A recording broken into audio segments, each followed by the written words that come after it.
Cet été, je vous propose de retrouver quelques-unes des meilleures interviews de Monde Numérique. Innovateurs, experts, observateurs, ils ou elles partagent leurs projets, leurs visions, leurs analyses. Tendez l'oreille, vous ne le regretterez pas. Monde Numérique. Il a dit on va faire un robot humanoïde. L'innovation, c'est super difficile. Ces robots vont créer ou remplacer des emplois. Je dis bien créer et remplacer. Il n'y a pas de leader technologique européen. Dario Amodei, Sam Altman et d'autres, ils ont un truc à vendre, tous. Et je les trouve trop péremptoires pour être crédibles.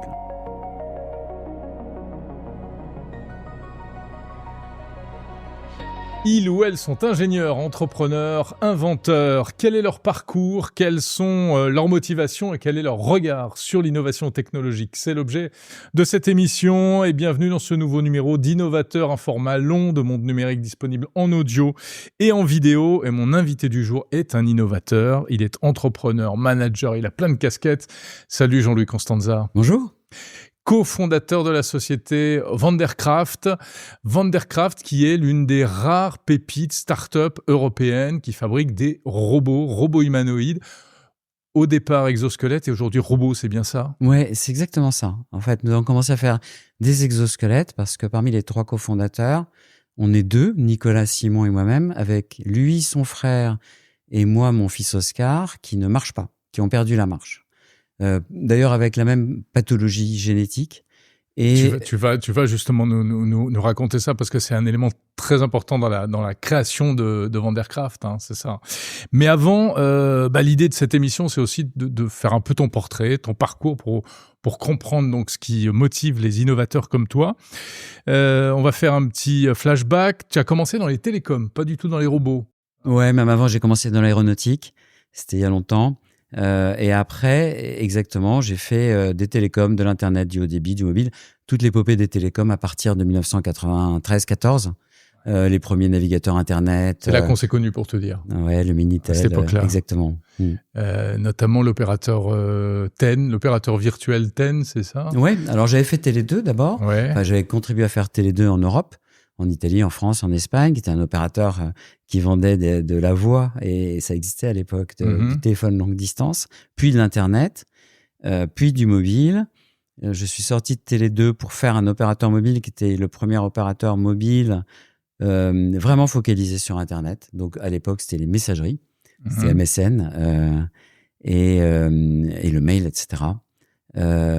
Juste avant l'iPhone et après l'iPhone.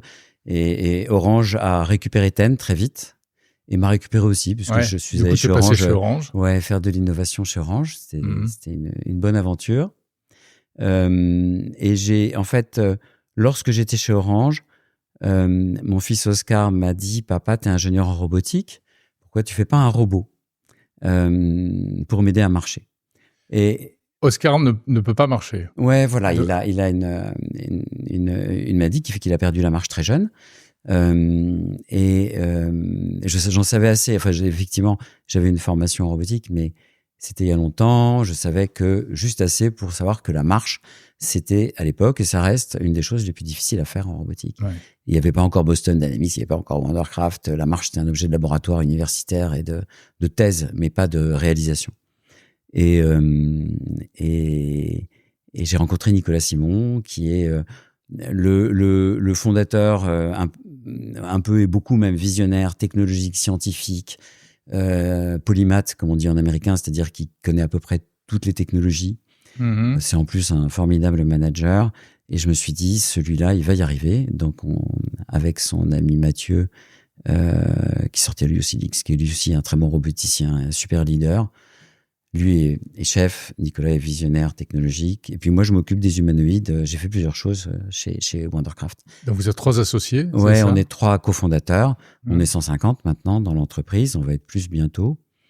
Et ça se passe toujours bien entre vous 3? Ouais, c'est un des secrets de la réussite de Vandercraft, c'est que effectivement les cofondateurs jouent ensemble. Quand on va jouer l'équipe de France de rugby, en fait, on a la même impression, quoi. C'est que on est arrivé à un point où on n'a pas trop besoin de se regarder pour passer le ballon et réussir des trucs. Toi, tu as un parcours de quoi au départ? Scientifique, ingénieur? Oui, je suis ingénieur en robotique d'ailleurs, D'accord. Dans une école d'aéronautique qui s'appelait Super Héros. Et puis j'ai fait d'autres diplômes. Mais Mais vraiment, la rencontre de Nicolas a permis de faire émerger un exosquelette qui est le seul au monde à marcher de façon autonome. Et pourquoi ? Parce que l'idée de Nicolas dès le début, c'était pas de dire on va faire une sorte de mécanique médicale qui fait bouger les jambes et qu'il faut stabiliser avec des béquilles, etc.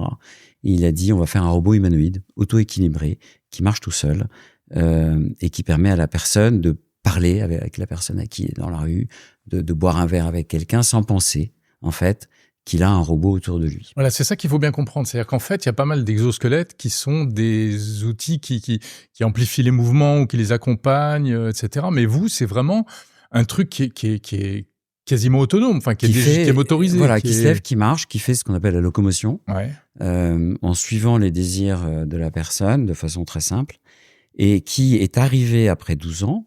On a sorti un premier modèle qui sert aux hôpitaux. Donc, on est dans 150 hôpitaux dans le monde. Donc ça, il y a des hôpitaux dans le monde. Plein d'hôpitaux. C'est l'outil de référence maintenant pour soigner les gens qui ont un AVC, une blessure de la moelle épinière.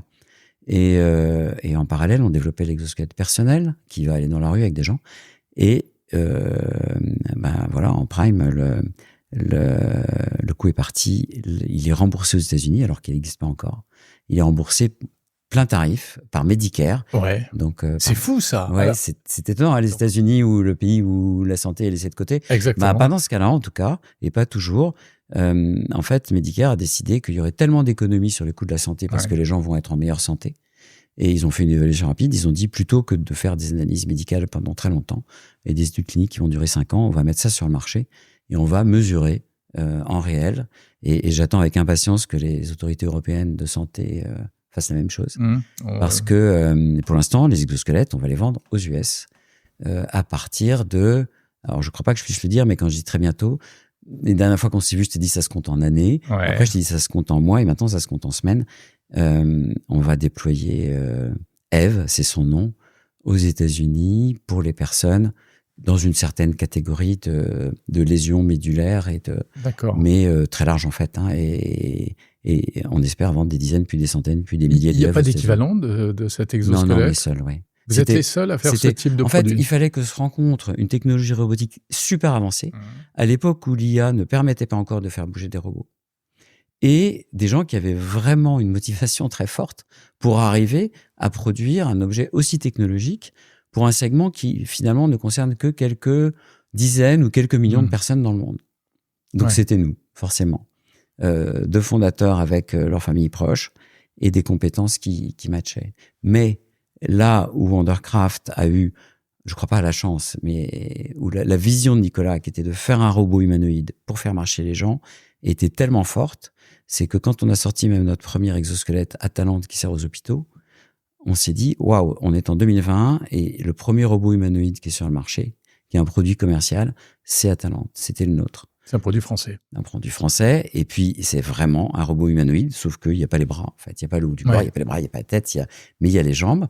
Et la plateforme est, par rapport à ce qu'on voit aujourd'hui, et c'est un des points très forts de Kelvin, notre robot humanoïde, la plateforme est super forte. En ce sens que dans un exosquelette, on va emmener une personne de 50 kilos ou une personne de 110 kilos. Donc, on peut emmener des charges très, très lourdes et très variables.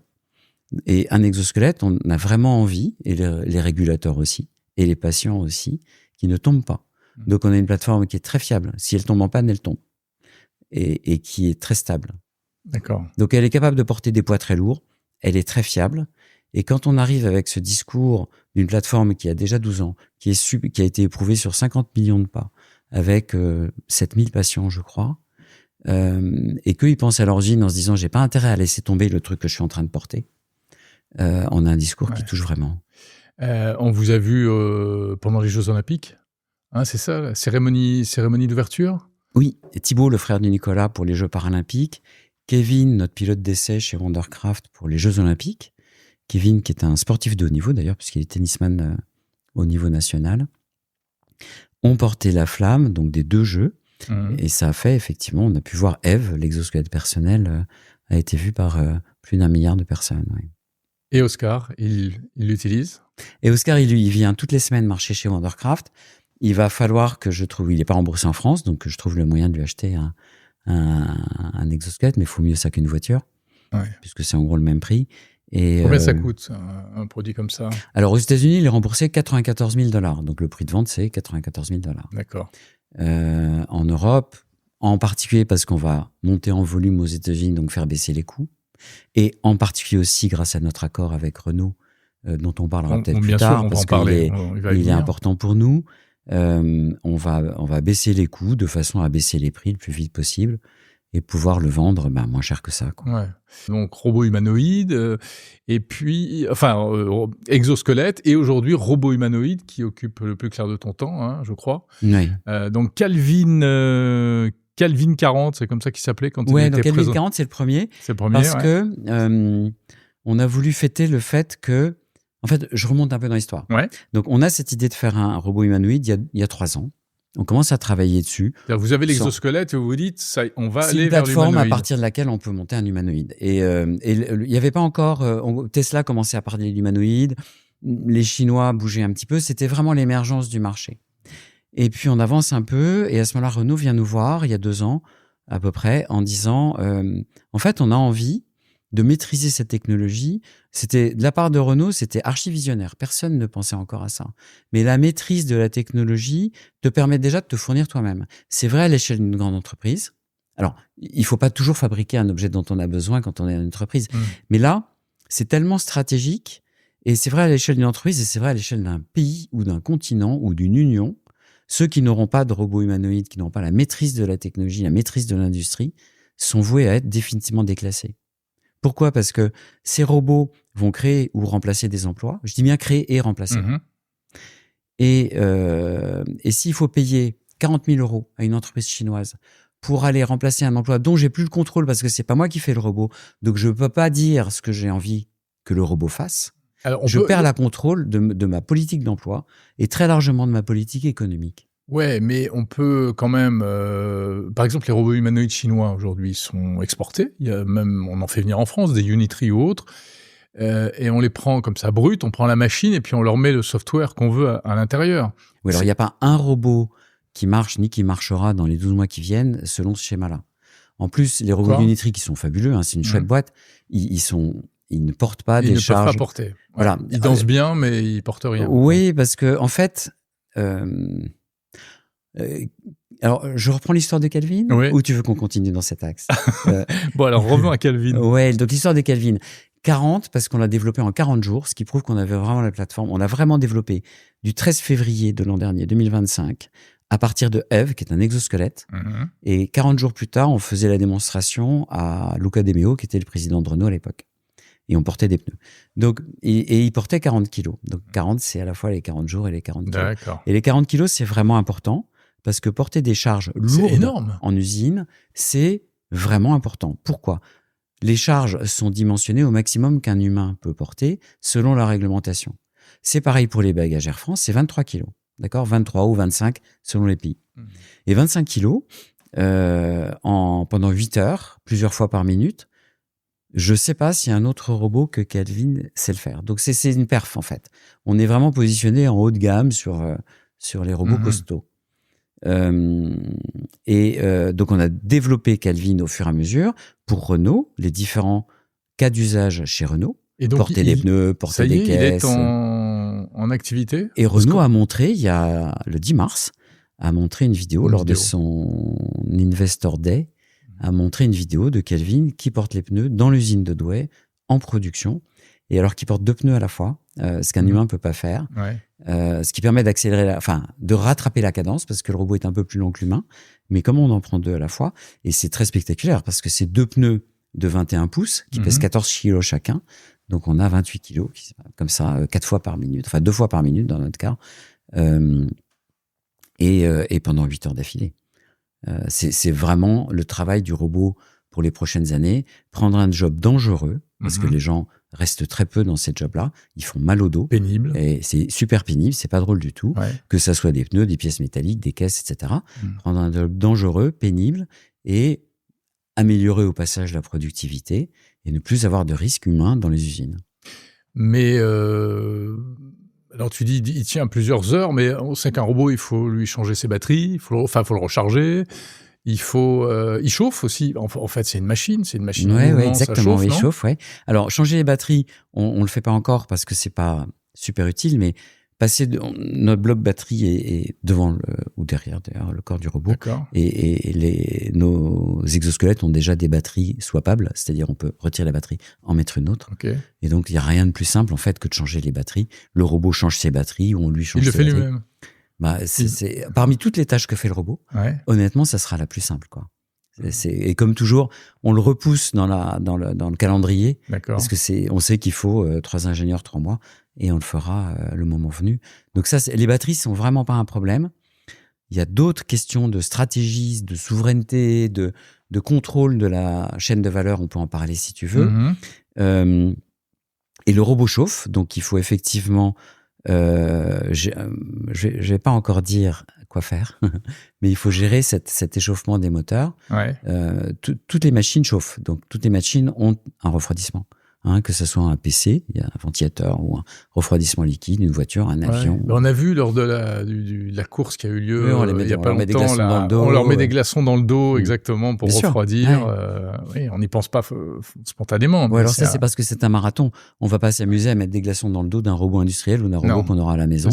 Il faut qu'il y ait un refroidissement et on sait comment faire, oui, bien sûr. Ouais, mais ça, on le dit pas, c'est un secret de fabrication pour l'instant. Non, oui, on le dit pas pour le moment. Je sais pas si c'est un secret de fabrication, mais en tout cas, c'est confidentiel. Voilà, donc on a développé Kelvin sur maintenant plusieurs tâches. Progressivement, on développe. La plateforme reste à peu près la même. On lui donne des préhenseurs, c'est le mot de jargon pour dire des mains, en fait, différents, le plus simple possible. On n'est pas encore capable dans l'industrie, même si on voit plein de tests, d'utiliser en production toujours des mains dextres avec 4 ou 5 doigts qui prennent des petites pièces et qui font des choses pointues. Mm-hmm. Mais encore une fois, en production, il n'y a pas de robot. Et c'est la vidéo qu'a montré Renault le 10 mars, c'est pour moi la première que je vois d'un robot qui est sur une chaîne de production en train de produire des voitures. Mais alors ça y est, il est en service. J'ai entendu dire que des concurrents produisaient des voitures, j'ai pas vu les vidéos. Et il rentre en service, oui, bien sûr. Ouais. D'accord. Et puis on va en mettre. Alors Renault a annoncé qu'ils allaient mettre 350 robots humanoïdes dans les 18 prochains mois sur leur chaîne. Le besoin chez Renault à terme se compte en milliers. Le besoin dans des grandes entreprises de logistique se compte en dizaines de milliers, rien qu'en Europe. Ouais. Donc on a en Europe des centaines de milliers de robots à fabriquer sur les tâches qu'on connaît déjà. Il y a d'autres secteurs industriels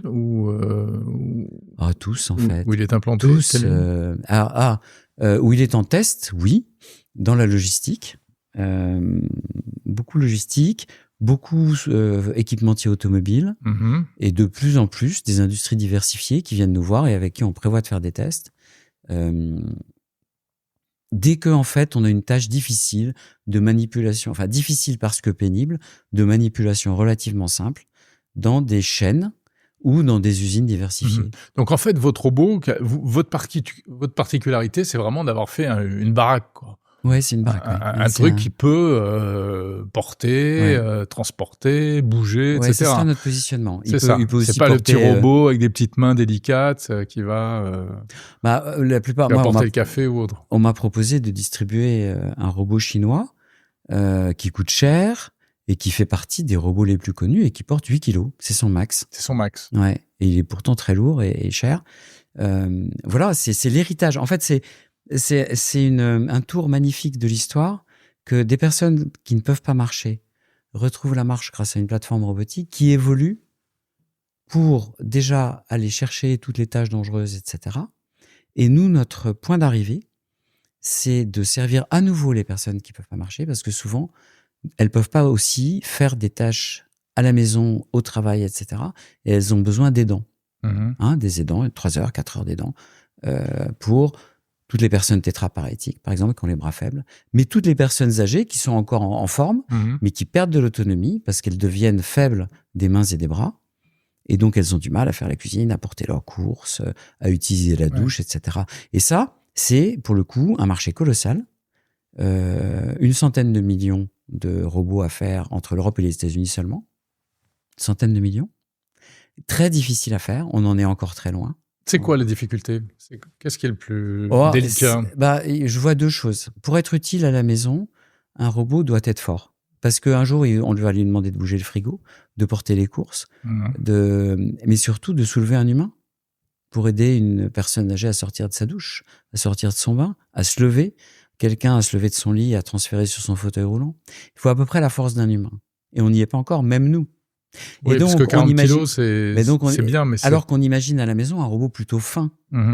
Oui. Donc, comment on fait un robot qui peut porter 60-70 kilos en étant fin? Ça, c'est la première chose. Et la deuxième chose, c'est la sécurité. À ma connaissance encore, on est les premiers chez Wondercraft à faire une solution de sécurité certifiée. C'est-à-dire qu'il y a vraiment le droit d'opérer dans une usine. C'est pas simplement une caméra avec un réseau neuronal qui analyse une scène et qui dit il y a un humain, je vais m'arrêter. Ça, c'est pas certifié. Ça passe pas les normes et les certifications. Et le vôtre, il ne peut pas faire de mal à un humain. Nous, on le fait. Il s'arrête quand il y a un humain. D'accord. Et on le fait. Alors là, c'est un des apports du partenariat avec Renault. Ils connaissent leur processus de fabrication comme personne. Ils savent comment sécuriser un processus. Donc, on a travaillé avec eux. Très rapidement, on a mis en place une chaîne de sécurité certifiée pour arrêter le robot quand il y a un humain. Mais là, à la maison, c'est plus compliqué parce que l'humain, il surgit de la droite. Ouais. Le chat passe par la gauche. Il y a un berceau un peu devant. Si le robot se retourne, il va casser une fenêtre. Et assurer la sécurité dans un environnement aussi complexe qu'un domicile, ça va prendre au moins entre 3 et 4 ans. Ouais. Donc c'est ça qui fait que les robots humanoïdes à la maison, c'est vraiment, ça reste encore complètement du fantasme. Malgré tout ce qu'on voit, toutes les vidéos attractives. Je pense qu'on sait comment les faire. On sait comment les faire, c'est juste qu'il y a un chemin de développement. C'est pas un fantasme au sens que non, mais on voit les technologies qu'on va employer. Mais c'est pas cette année. Mais il faut encore du temps. Voilà. C'est pas cette année. Tu dis combien quelques années? 3-4 ans. 3-4 ans. Ouais, pour commencer à faire des tests sérieux avec des machines crédibles. Ouais, c'est optimiste, parce que moi, j'ai entendu parler de 5 ans, 10 ans, hein, même plutôt. Ouais, c'est assez difficile de prévoir. Mais ce que je sais en revanche, c'est que chez Wondercraft, nous, notre devise un petit peu, c'est fais ce que tu n'arrives pas à faire. Do what you can't do. Vendre un robot domestique qui coûtera quand même entre 20 000, 30 000, 40 000 euros pour passer aspirateur chez moi et faire ma cuisine, ok, c'est sympa, mais c'est quand même énormément d'argent pour faire un truc que je fais déjà. Bien sûr. Pour Thibaut, Oscar et ma maman, en revanche, c'est des tâches qu'ils ne peuvent plus faire. Là, ça a une énorme valeur. Bien sûr. Et les aidants humains, la démographie est telle qu'ils sont en train de disparaître. C'est pas qu'on veut les remplacer. Ils font très bien leur boulot. C'est un boulot pénible, difficile, mais il y en a plus. Et il y en aura plus. Parce que les personnes âgées augmentent, et la démographie, c'est un mur dans lequel on est rentré. On n'arrive pas dans le mur. On tape dans le mur de la démographie, on perd des ouvriers dans les usines. Il y a, rien qu'en Europe, des 5 millions d'emplois non pourvus en usine. Et le chiffre augmente d'1 million tous les ans, trimestres. Ouais. Donc, on est dedans. Et je vois pas comment on va aider les personnes à autonomie réduite, dans mon jargon, sans robot. Je ne vois pas. C'est un peu la même problématique que l'intelligence artificielle. C'est-à-dire qu'on dit ça va remplacer, mais en fait, c'est surtout que ça va combler des manques. L'IA qui joue au docteur, vu comment évolue le système de soins, y compris dans des pays comme la France et autres, ça va devenir une nécessité d'avoir une IA qui sait répondre à des questions médicales, qui sait répondre à des questions juridiques, etc. Eh ben, c'est vraiment une grande question. On essaye en ce moment de développer un modèle économique. On va travailler avec des économistes là-dessus pour répondre un peu hors idéologie et hors fantasme, justement, sur ces questions, mais absolument fondamentales. C'est probablement la question la plus importante du siècle avec le climat. C'est qu'est-ce qui va se passer avec les robots? Est-ce que... On a dit il y a 5 ans, et je suis très neutre dans la question tant qu'on n'a pas vraiment travaillé les modèles économiques. On a dit il y a 5 ans, voilà, l'IA analyse une radio beaucoup mieux qu'un radiologue, donc il n'y aura plus de radiologue dans 5 ans. Et là, il y a plus de radiologues qu'il y a 5 ans. Ouais, c'est fou ça.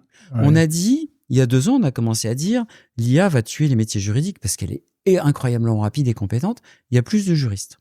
Même aux États-Unis, où ils vont beaucoup plus vite que nous dans l'intégration de l'IA dans les entreprises. Donc la réponse n'est pas si simple. Je suis pas en train de dire qu'elle est fausse. Je suis pas en train de dire les robots vont remplacer les humains ou les robots ne vont pas remplacer les humains, mais créer d'autres métiers, etc. Je dis, il faut vraiment réfléchir à cette question rapidement, parce que et de toute façon, la réponse apportera un risque pour les organisations des États et des pays et de nos économies, c'est certain. Il va falloir faire des choses. Que si on ne les fait pas, on va vers des crises économiques, sociales et géopolitiques graves. Géopolitique, pourquoi? Parce que si on ne fait pas de robots en Europe, le fait d'acheter nos robots en Chine et aux États-Unis posera encore plus de problèmes que d'acheter du pétrole dans des pays non européens. Et on voit que beaucoup de guerres se déclenchent à cause du pétrole. Le fait que une nation étrangère puisse interrompre le flux des pièces détachées ou arrêter tes usines à distance, oui, c'est une menace colossale. Hein. Donc, il y a un aspect géopolitique, il y a un aspect social, il y a un aspect économique. Et puis, il y a un aspect fondamentalement qui est que si on réalise ce paradis du robot qui va se mettre à fabriquer plein de choses pour beaucoup moins cher, tout en respectant les ressources de la planète. Oui, c'est Elon Musk, l'ère de la profusion. Alors, il y a 2 questions qui sont sans réponse. C'est comment tous les gens, donc, puisque le robot travaille pour pas cher, il y a des gens qui font plus ce travail-là, on les paye à quoi? Comment est-ce qu'ils gagnent leur argent? Et deuxièmement, qu'est-ce qu'on va faire de tout ce temps libre incroyable?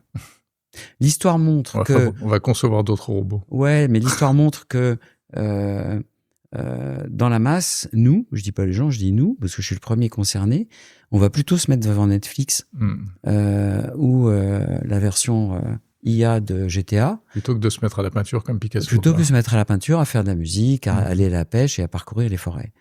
Et ça, évidemment, c'est une potentialité.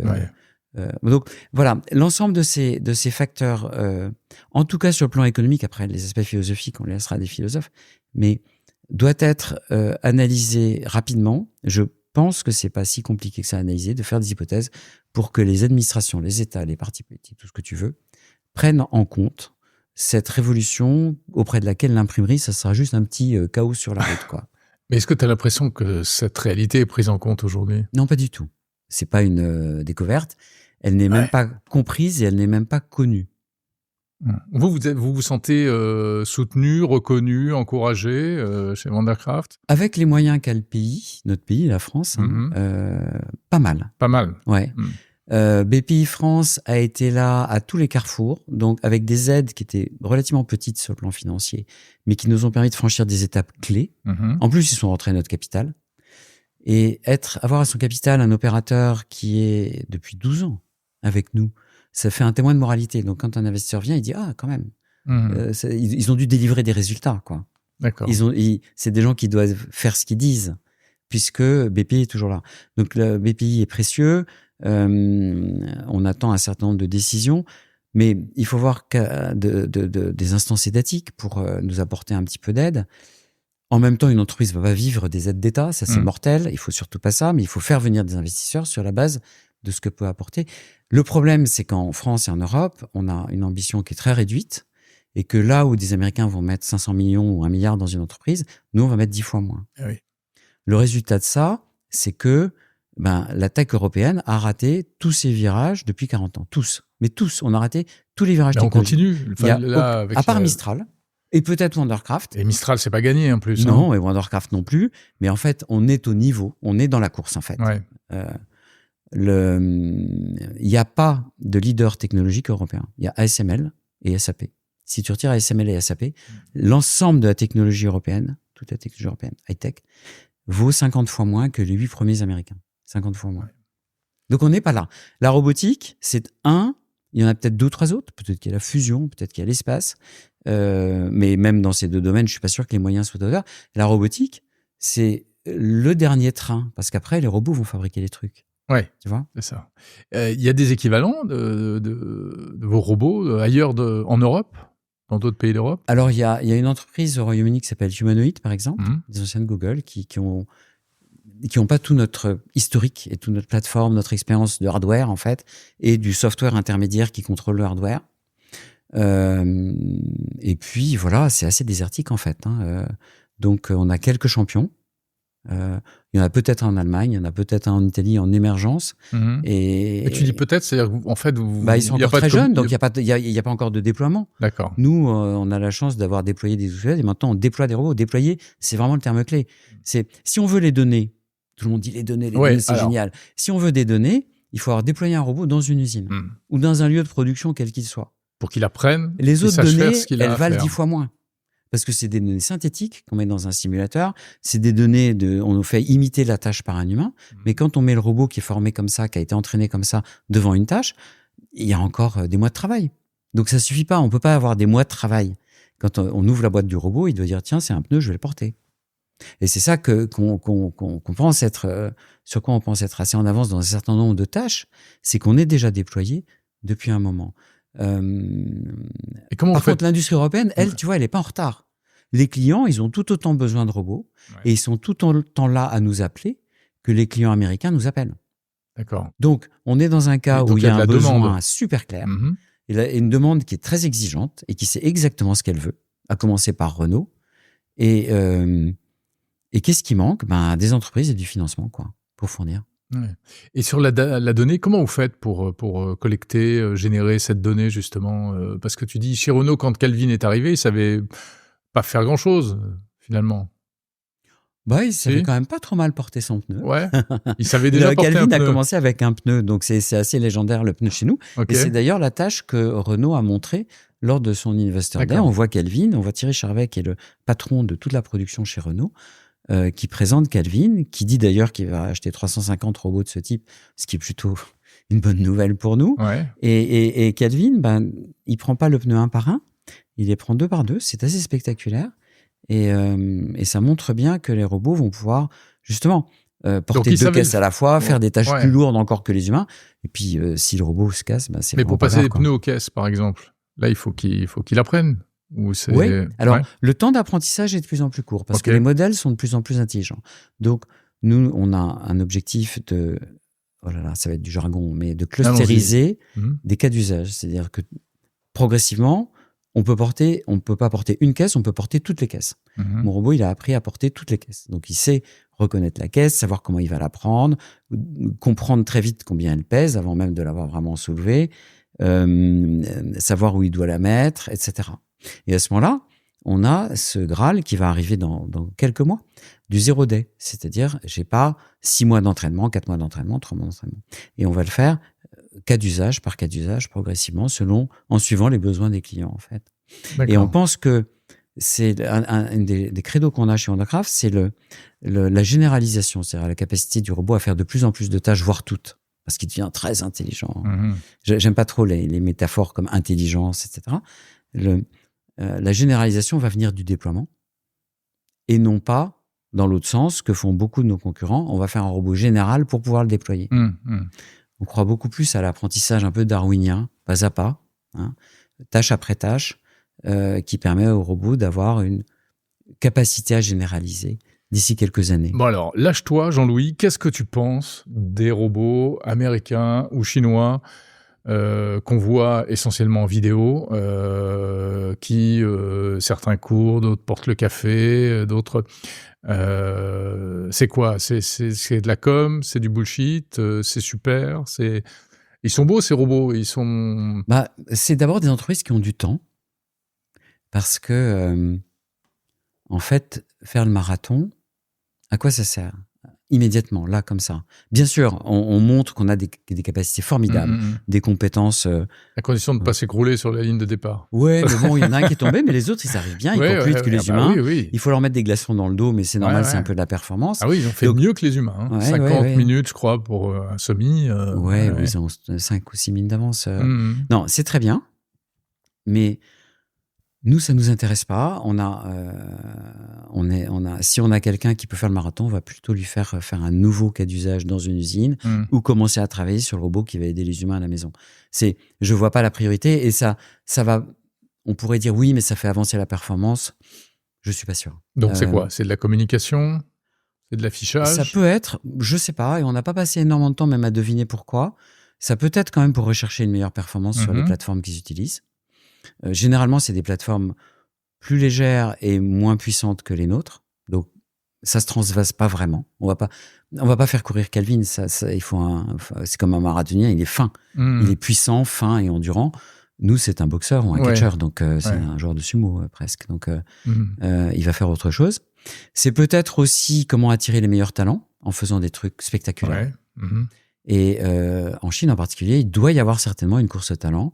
Et il y a beaucoup de boîtes de robotique, en fait. Il y en a vraiment beaucoup. Oui, et à un moment... il y a eu une impulsion gouvernementale. Voilà, l'État a financé plein de boîtes de robotique, mais comprend que c'est les demi-finales maintenant. Ils ne vont pas tous rester. Non, bien sûr. Donc, il va y avoir un filtrage darwinien. Comment on reste ? Peut-être en attirant les meilleurs talents, peut-être en montrant des choses que l'État peut comprendre, une performance sportive extraordinaire, etc. Ça, c'est une hypothèse. Encore une fois, un robot qui court comme ça dans une usine, la vitesse max, c'est 1 mètre par seconde. Donc, ça sert à rien. Ça n'a pas d'intérêt. Parce que un objet qui va trop vite est dangereux. Alors, les cars à fourche peuvent aller plus vite, mais il y a des conditions de sécurité très draconiennes. Les véhicules automatiques aussi ont leur propre règlement. Mais aujourd'hui, un robot, il sera limité de toute façon à 1 mètre par seconde, qu'on atteint très facilement avec une performance de marche que nous, on fait déjà en labo. On va le transposer bientôt dans les robots quand c'est nécessaire. C'est pas là qu'est le... Rappelle-toi le 999. 99,9% de taux de succès sur les tâches. Ça, c'est important. C'est ça le plus important. Mais c'est ça, bien sûr, parce que si je laisse tomber un pneu, Renault a une voiture de moins qui va sortir. La perte est colossale. On peut pas se permettre. Et puis la pièce qu'on porte, elle va être abîmée. Elle va retourner. Enfin, non. Il faut être au moins aussi performant que l'humain. Et rappelle-toi encore que si on n'atteint pas ce niveau de performance, on oublie la maison. Parce qu'il y a 200 tâches par jour, entre 200 et 1000 tâches par jour dans la maison. Combien de fois je vais laisser tomber un verre? Non. Enfin, à la maison, on va être à 1 sur 1 million. Mais est-ce que Calvin pourrait... il pourrait du coup un jour faire son entrée dans un environnement domestique? Alors oui, il a vraiment pas la tête de l'emploi. Ouais, c'est vrai il est trop costaud, trop puissant, il n'est pas fait pour ça. Et pourtant, il faudra que le robot domestique, à mon avis, en tout cas celui qui sera utile pour les gens, pour qui c'est vraiment utile, c'est-à-dire les personnes qui ont besoin d'aide à domicile, pas pour qui c'est du confort, il faudrait qu'il puisse les soulever. Donc il faudrait qu'il puisse les soulever, donc il faut qu'il soit fort et plus fin. Donc là, il y a un petit peu de boulot d'intégration mécanique, oui. À t'entendre, on a l'impression que, ok, du coup, la France, l'Europe est un peu en retard par rapport à tout ce qu'on peut voir aux États-Unis, en Chine, mais en même temps, si on te suit, on est plus sur la bonne voie. Mais attends, regarde un truc très simple. Combien il s'est investi sur... Combien on a acheté de cartes Nvidia et on a investi sur OpenAI?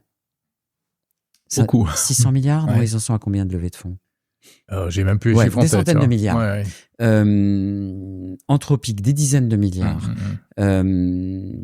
Voilà, la richesse d'Apple ou la valeur d'Apple, 4000 milliards, etc. Non, Nvidia. Même OpenAI passe les 1000 milliards de valeur. Là, on parle de centaines de millions. Aujourd'hui, l'industrie des robots, c'est l'automobile en 1905. C'est-à-dire que avec relativement peu d'argent et 1 ou 2 centaines d'ingénieurs, on fait les meilleurs robots du monde. Enfin, on peut faire les meilleurs robots du monde. Donc, c'est un métier qui, paradoxalement, coûte pas très cher parce qu'il peut débuter par des tâches simples. OpenAI, ChatGPT, Claude, Mistral ne peuvent pas se contenter des tâches simples. Il faut qu'ils attaquent tout de suite les tâches sur lesquelles ils vont être comparés aux autres, benchmarkés. Et les benches, c'est des tâches compliquées. Donc, il faut aller à fond. Ils sont forcés de les entraîner sur des masses de données qu'on n'imaginait même pas, dans des data centers gigantesques, etc. Le robot, lui, il commence en ce moment sur des tâches simples. Il va se déployer là-dessus. Et c'est là-dessus que les plateformes vont gagner leurs économies d'échelle, vont diminuer leurs coûts, vont peaufiner leur fiabilité. C'est très différent. Donc, c'est pas du tout les mêmes modèles. C'est pas du tout les mêmes modèles, mais il faut quand même des centaines de millions d'euros. Ça, il les faut. Ouais. Il faut les mettre. Okay. Et l'Europe n'a pas l'habitude, l'Europe en général, n'a pas l'habitude d'investir des centaines de milliers d'euros là où il faut. C'est tragique à dire, mais ça n'a pas été le cas. Il faudrait décrypter pourquoi les entreprises, comme par hasard, n'existaient pas en Europe. Mais en tout cas, si elles existaient, elles n'ont pas été financées. Je pense à l'espace, je pense que... Alors, il y en a maintenant, Dieu merci, mais pas assez tôt. Ouais. Là, les robots, on est dans la course. T'as l'impression de prêcher dans le désert un peu, parfois où tu es face à des gens qui disent « Ah oui, c'est bien, les robots. » Il n'y a plus d'argent, il faut en trouver, mais il n'y en a plus, quoi. Déjà. Donc, c'est pas qu'une question de volonté, c'est ça manque. Il faut pouvoir... C'est pas compliqué. Les fonds de capital risque aux États-Unis sont 50 fois plus gros qu'en France. Pourquoi? Parce que la retraite des dentistes californiens et des instituteurs du Wisconsin part en partie dans le capital risque. Elle part dans les fonds d'investissement, dont une partie c'est capital risque. Donc il y a 50 fois plus d'argent. C'est assez simple. Logique. Mais si demain des Américains investissent dans Wondercraft et alors, même beaucoup, qu'est-ce qui se passe? Assez cocorico chez Wondercraft. On parlait de souveraineté. Bon, là, c'est la fin de la souveraineté. On est assez souverain. On a un très bon investisseur américain qui a 6% du capital. Le reste, c'est très largement français. Et en tout cas européen. Si on ne trouve pas d'investisseurs autres qu'américains, japonais ou chinois, demandez-vous ce qui s'est passé. Hein.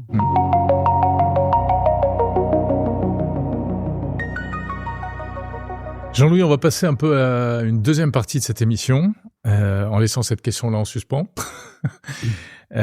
Pour prendre un peu de hauteur et évoquer ta vision de l'innovation au sens large avec un petit questionnaire très basique. Qu'est-ce que c'est que pour toi l'innovation ?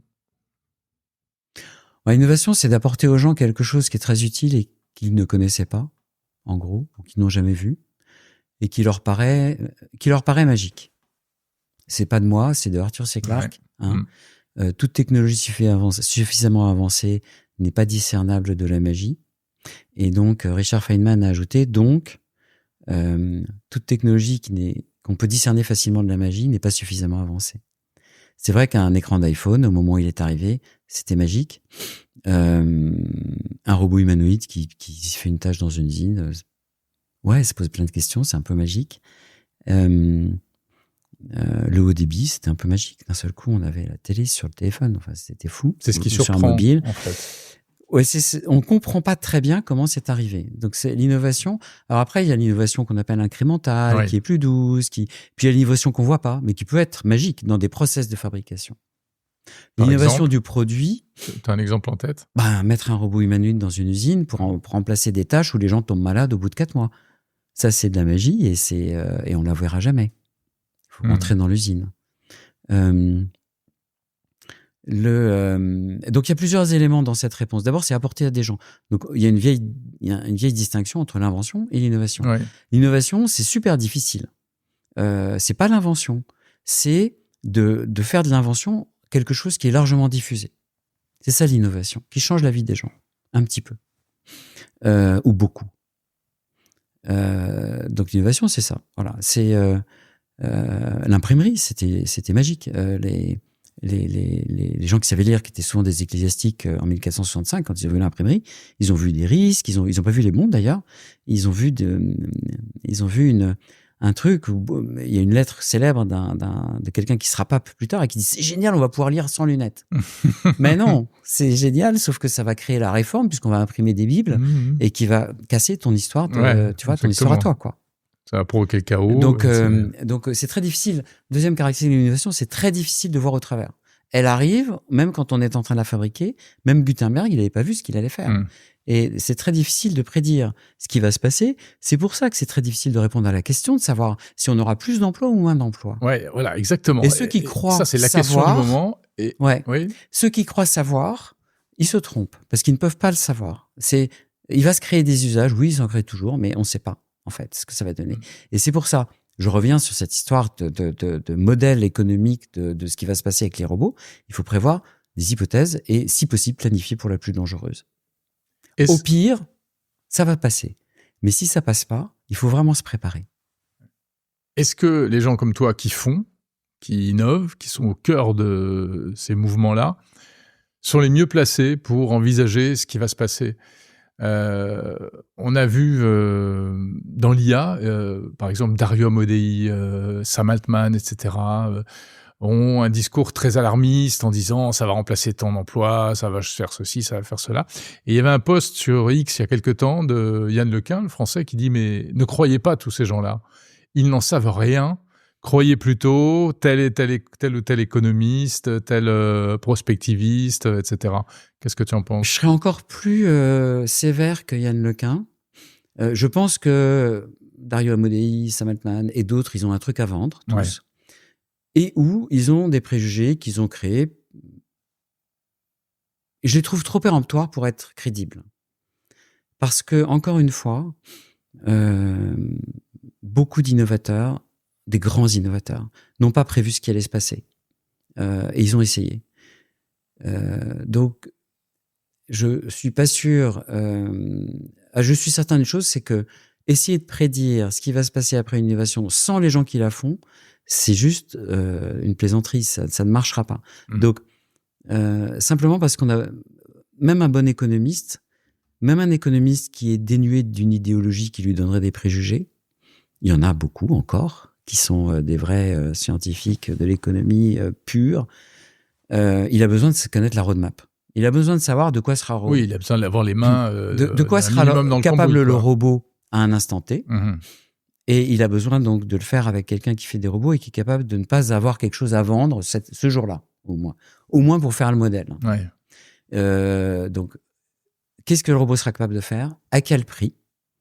C'est les deux questions clés, en fait, qui vont déclencher les... Mais c'est ça qui permet de mesurer et d'envisager les impacts sur la société. Et pour moi, on ne pourra faire que des hypothèses. Parce que, encore une fois, oui, on va créer des nouveaux emplois, c'est sûr. Mais est-ce qu'ils seront plus nombreux ou moins que ceux qu'on remplace? Dans l'histoire, et ça c'est un argument qu'on retrouve chez Elon Musk, etc., on a toujours créé plus d'emplois qu'on en remplaçait. Il faut savoir que l'imprimerie a tué des millions d'emplois de scripteurs, des gens qui écrivaient des livres, qui les recopiaient, en fait. Et c'était la deuxième population active après les agriculteurs. Et des millions. Et à l'époque, il n'y avait pas beaucoup de millions d'Européens. Donc c'était... Mais immédiatement, se sont créés d'autres emplois de scientifiques, d'auteurs, de professeurs à l'école, puisqu'ils ont besoin de livres pour enseigner à lire ou à écrire, etc. Et effectivement, la création nette a été colossale. Est-ce que c'est une loi éternelle? Est-ce que devant l'IA et les robots, elle va toujours marcher? Il faut travailler avec des hypothèses, la plus grave, la moins grave, et s'outiller pour la plus grave. Je vois pas d'autre démarche. Je ne pense pas qu'on puisse prédire aujourd'hui ce qui va advenir de nos sociétés avec les robots. On peut prédire le risque max, le risque minimum, et s'armer de préférence pour le pire. C'est un peu plus responsable que d'espérer que ça va passer. Et ce qui est quand même sacrément problématique pour les entreprises, pour savoir dans quelle direction aller, et puis même pour les individus, et notamment pour les étudiants, pour se former. Je sais pas, des élèves ingénieurs aujourd'hui, ils commencent à se demander si ce qu'ils sont en train d'apprendre est réellement utile.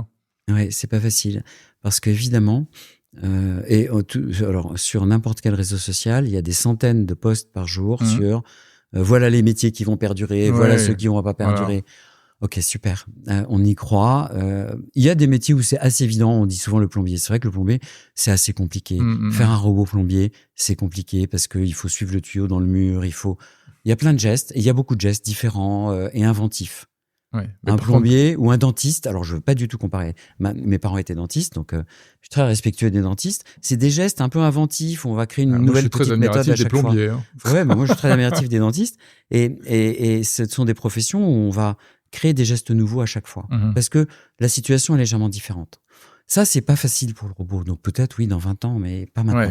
Ouais. Mais même les développeurs, aujourd'hui, avec l'IA, on dit, bon, allez, c'est fini, on n'a plus besoin de développeurs. Et c'est complètement faux. C'est ce que tu disais tout à l'heure avec les radiologues. Alors oui, on a l'impression qu'on n'a plus besoin à certains endroits, etc. Mais en fait, on en a encore besoin pour mener les projets à bien, pour corriger les IA. On fait travailler les IA et puis elles font des bêtises que les humains doivent corriger ou... Moi, je suis en train d'automatiser évidemment, chez Wondercraft, on utilise l'IA à fond, y compris dans notre travail. Je suis en train d'automatiser toutes mes tâches que j'ai fait depuis 5 ans. Donc, je les prends une par une et puis j'essaie de les passer au crible de l'IA et je bosse plutôt plus parce que d'une part, je fais plus de choses. Voilà. D'autre part, je monte d'un cran. Donc, ça me permet de me détacher un petit peu, de questionner les hypothèses. Mais est-ce que c'est un cas général ? Honnêtement, c'est pas facile à prédire.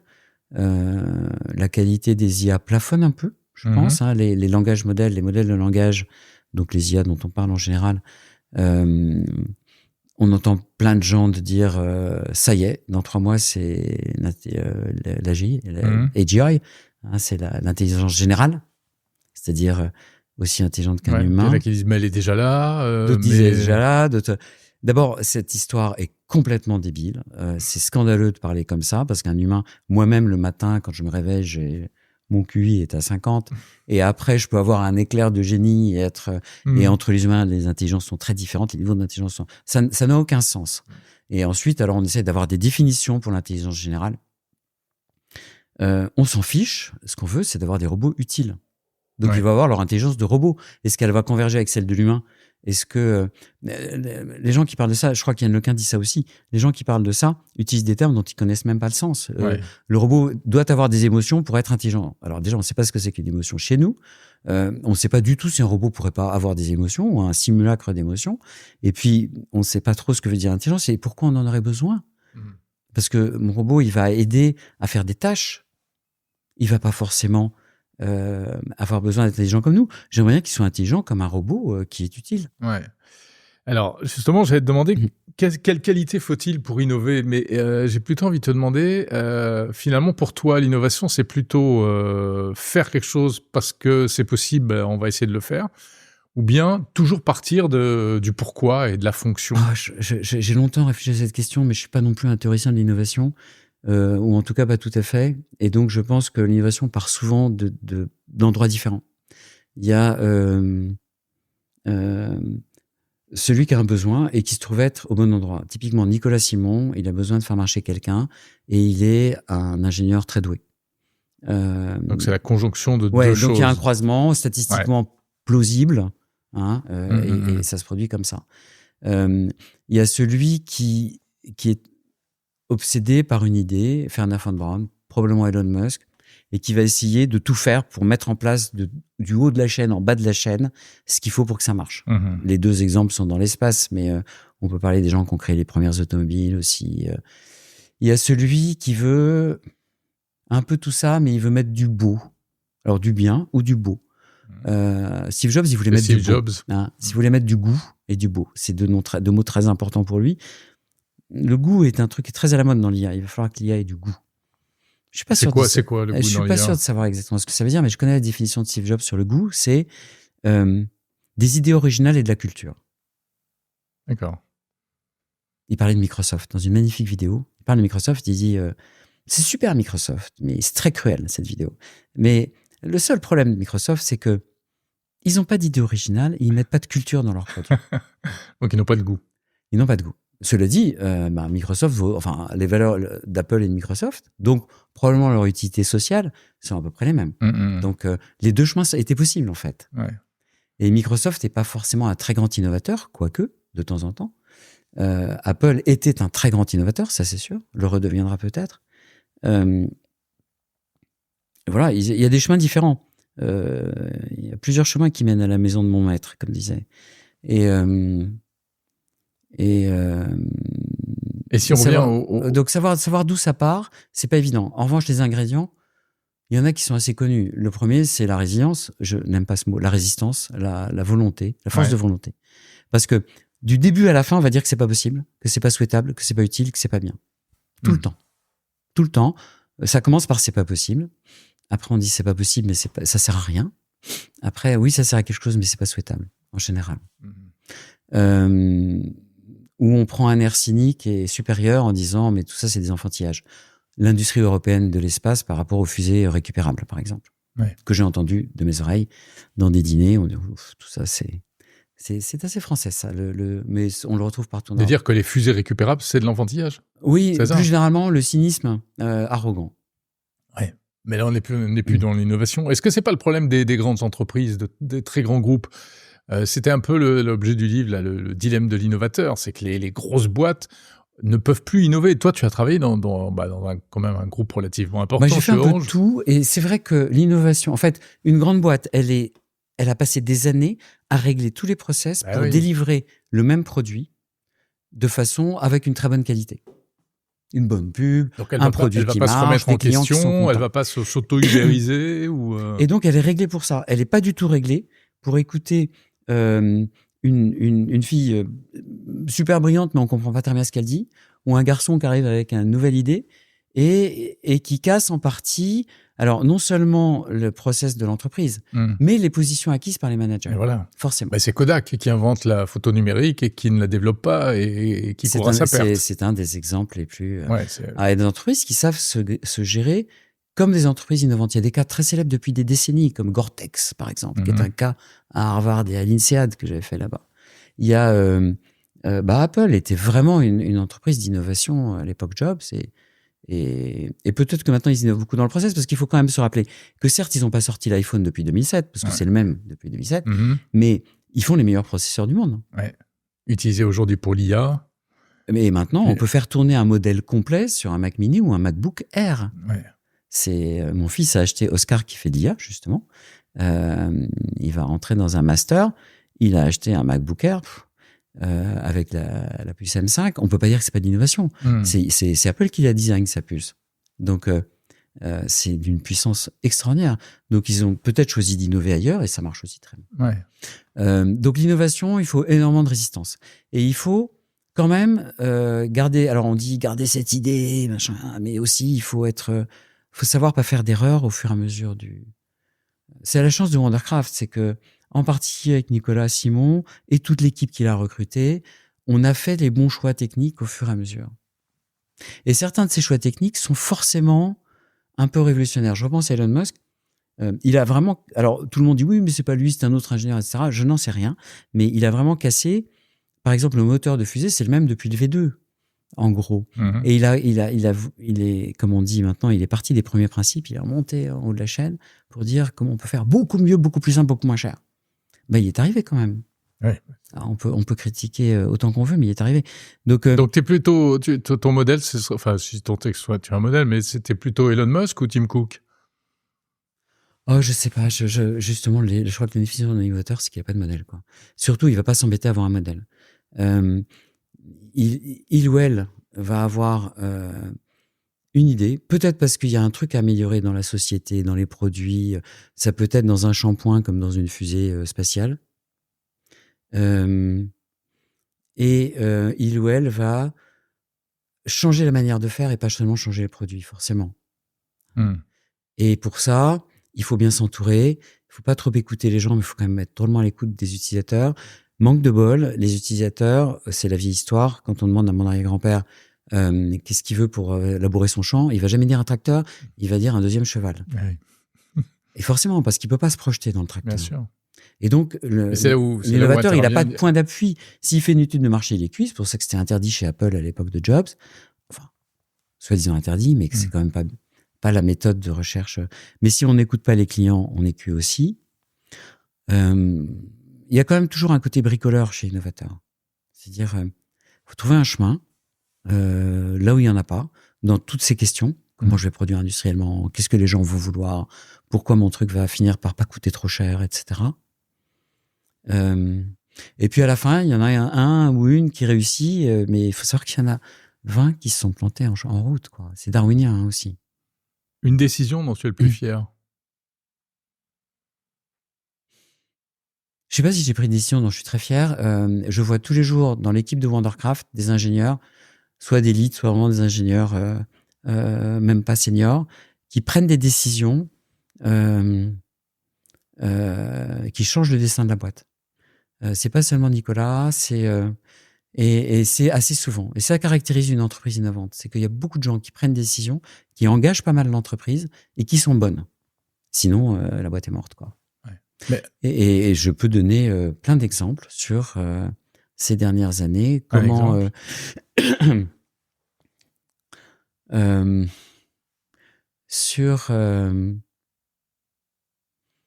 voilà, la décision, c'est pas moi qui l'ai prise, de dire le 13 février 2025, on a 40 jours pour développer un humanoïde.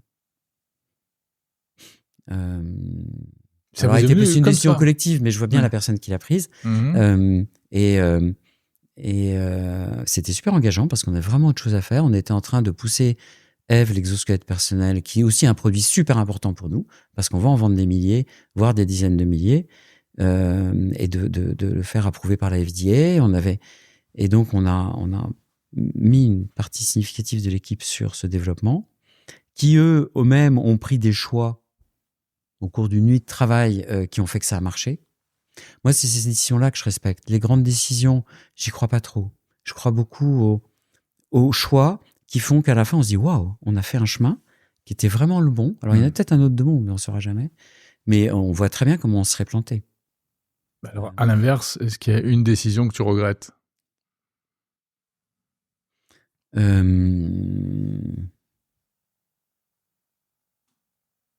Ouais, dans mes carrières précédentes, oui. Chez Wondercraft, pas trop, non.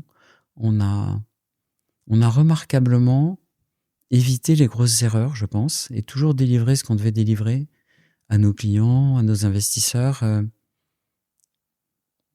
Il n'y a rien dont on dirait que ça, quand même, on aurait dû. Ça, on est passé pas loin du gouffre avec cette histoire-là. Bon. C'est plutôt une histoire assez heureuse, Wondercraft, pour l'instant. Donc, collectivement, on n'a pas fait de mauvais choix, en fait. Le conseil que tu aurais aimé recevoir quand tu as commencé, si on peut relier ça à l'innovation, bien sûr. Ouais, bien sûr.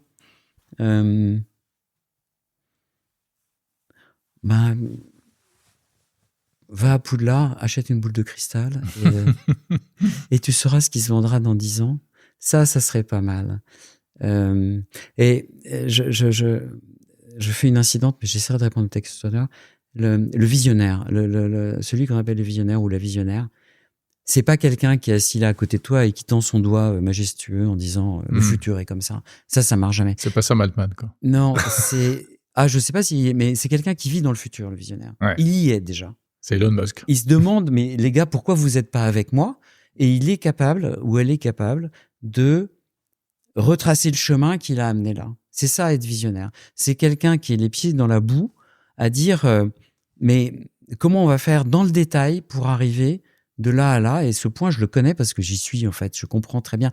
Je me rappelle, c'était il y a très longtemps, l'ingénieur qui avait créé la Renault Espace, qui était un des exemples des visionnaires. Comment s'appelait-il? Il avait, alors il racontait toute une histoire avec ça, il avait dit il y aura des voitures comme ça. Et maintenant, il y a toujours les monospaces qui ont un peu muté en 4x4 ou je ne sais quoi, mais des voitures, on peut mettre la famille en fait, et pas tous serrés comme des sardines. La Renault Espace, quoi. Ouais. Bon, c'est pas des lanceurs réutilisables, mais n'empêche qu'il y en a des millions de vendus, ça a bien rendu service. Et Philippe Guédon, voilà, et qui est rentré après chez Matra Automobile avec son concept. Et que Renault a pris en étant un peu visionnaire aussi. Donc le visionnaire est au moins aussi intéressant que l'innovateur. C'est pas forcément le même, mais souvent l'innovateur est visionnaire. Donc c'est quelqu'un qui vit un peu plus loin. Il prétend pas voir l'avenir dans la boule de cristal de Poudlard. Il vit un peu plus loin.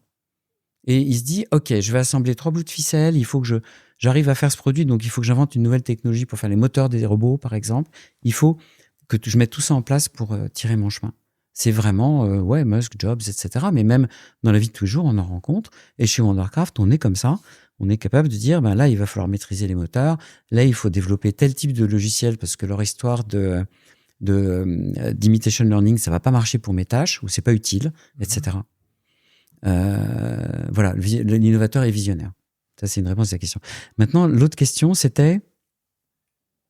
Je suis désolé. Non, écoute, on a passé pas mal, mais là, j'allais t'en poser encore une. Quelle innovation qui t'intéresse ou te fascine le plus aujourd'hui, qui t'éblouit le plus? Comme j'y passe, je sais pas, 14 heures par jour, facilement, tous les jours. Quand je m'occupe pas des enfants, j'essaie de faire d'aider Wondercraft, qui en ferait sans moi, à faire des humanoïdes. Je pense que les humanoïdes, c'est l'innovation la plus fascinante parce que c'est un humanoïde, justement. Et beaucoup de gens disent, oui, mais pourquoi on lui met pas des roues? Pourquoi il n'y a pas 4 bras, etc. Ceux que ça intéresse, je leur envoie le document qu'on a fait chez Wondercraft pour dire pourquoi l'humanoïde et le form factor qu'il faut faire. En résumé. Donc, comme un humain, avec des jambes. Ouais, en gros, avec 2 jambes de bras. 2 jambes de bras, ouais. En résumé, ce que disait Asimov, c'est on a fait le monde à notre image. Tu vois, ce micro, je peux le prendre avec 2 mains. Le verre, tout est fait pour un humain. Mais plus profondément, l'humanoïde, il est parfois pas optimal dans certaines tâches. Parfois, on pourrait lui mettre des roulettes, ça. Mais il est globalement super optimal pour tout faire. Tout ce qu'on peut imaginer, puisque c'est des tâches qu'on imagine, elles sont faites pour nous. Et donc, tous les effets d'échelle vont aller vers lui. Les moteurs vont être faits pour les humanoïdes, les logiciels pour les humanoïdes, etc. Et ça va être très difficile de faire un robot pas cher qui a un autre facteur de forme. Sauf dans des cas très spéciaux. Tu as besoin de faire marcher quelqu'un, tu fais un demi-humanoïde, un exosquelette. Tu as besoin de nettoyer un pipeline, tu fais plutôt un ver de terre qu'un humanoïde. Tu as besoin de faire un sous-marin, tu fais une sorte de poisson. Il n'y a pas besoin de jambes. Mais dans le cas général, c'est humanoïde. Et ça, c'est une raison très très forte. Donc c'est un attracteur. C'est un système où tout converge.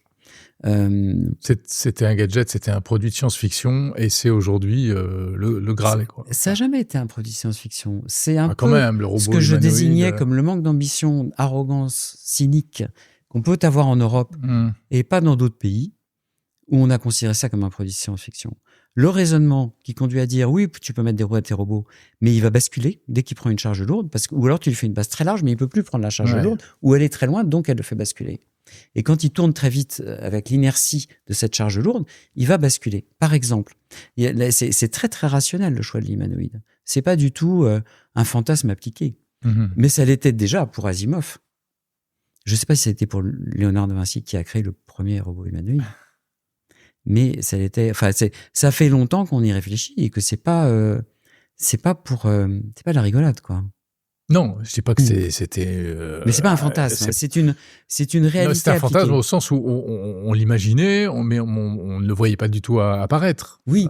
Donc tu me poses la question, qu'est-ce qui me fascine ? Et on se disait que ce serait pas demain la veille. Qu'est-ce qui me fascine, c'est l'idée que mon fils, ma maman pourront être aidés à la maison, alors que là ils peuvent plus parce qu'il y a plus d'aide. Et qui pourront avoir une vie tranquille et heureuse. Et de toute façon, elle sera heureuse, mais facilitée par le fait que un robot les aidera à s'habiller, les aidera à mettre leurs lacets sur leurs chaussures, etc. C'est fascinant. Et que on va faire des robots, et je pense, je suis pas loin de soupçonner, ce qui est d'ailleurs assez public, que le goût de Musk pour les robots, c'est pas de fabriquer des voitures, c'est de les mettre sur une planète. Parce que tout le monde sait qu'emmener un humain sur une planète, ça pèse 5 tonnes ou 50 tonnes. Emmener un humain sur Mars, c'est 5 tonnes. Parce qu'il y a l'humain, 70 kilos, et il y a toute la nourriture, l'oxygène, tout ce qui est le support de vie de l'humain. Un robot, c'est 50 kilos. Enfin, plutôt 80, mais c'est tout. Et puis après, il y a une pile électrique dont l'humain a besoin, enfin, une centrale électrique pour alimenter le robot. Et il va bosser. Donc, et puis les rayons cosmiques, c'est pas trop grave. Et puis, etc. Donc, on va aller dans l'espace avec des robots. C'est ça qu'il pense. À mon avis, c'est sa seule obsession. C'est le seul truc qu'il aime dire. Il fait des machines à creuser, c'est pour creuser sur Mars. J'ai pas lu le bouquin, mais je suis sûr qu'il pense à ça. Et pourquoi on va faire un humanoïde sur Mars ? Parce que c'est super pratique. Pourquoi tu fais un quadrupède qui peut pas voir loin et qui peut pas porter tant que ça et qui est pas si pratique ? Pourquoi tu en feras ? Mais pourquoi tu feras un robot à roues alors que c'est un sol poussiéreux et caillouteux ? Non. Pourquoi ? Alors, l'humanoïde, il marche pas très vite, mais il peut prendre il peut prendre un chariot. Le principe de l'humanoïde, c'est qu'on va pas le lâcher dans les rues de Paris à 20 km/h. C'est beaucoup trop dangereux. Il va prendre le bus. Puisque c'est un humanoïde, il peut monter les marches de bus et s'asseoir. Donc demain, tenir la rampe. On partagera les transports en commun avec les humanoïdes. Ouais, enfin pas demain matin, mais d'ici 10 jours, c'est bon, bien sûr. Le transport du robot, c'est pas d'aller plus vite, c'est plus long. Merci Jean-Luc Constanza. Merci Jérôme. C'était super. Cofondateur de Vandercraft. Merci d'avoir été dans le monde numérique.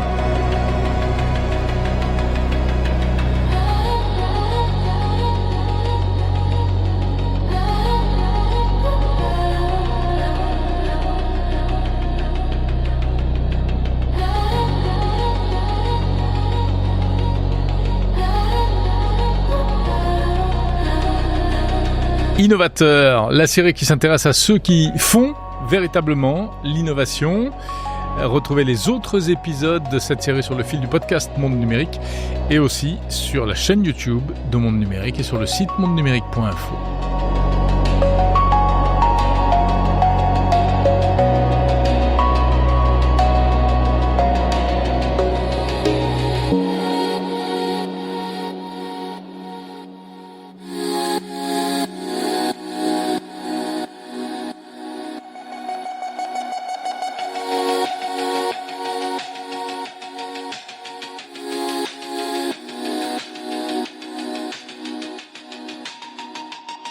Yeah.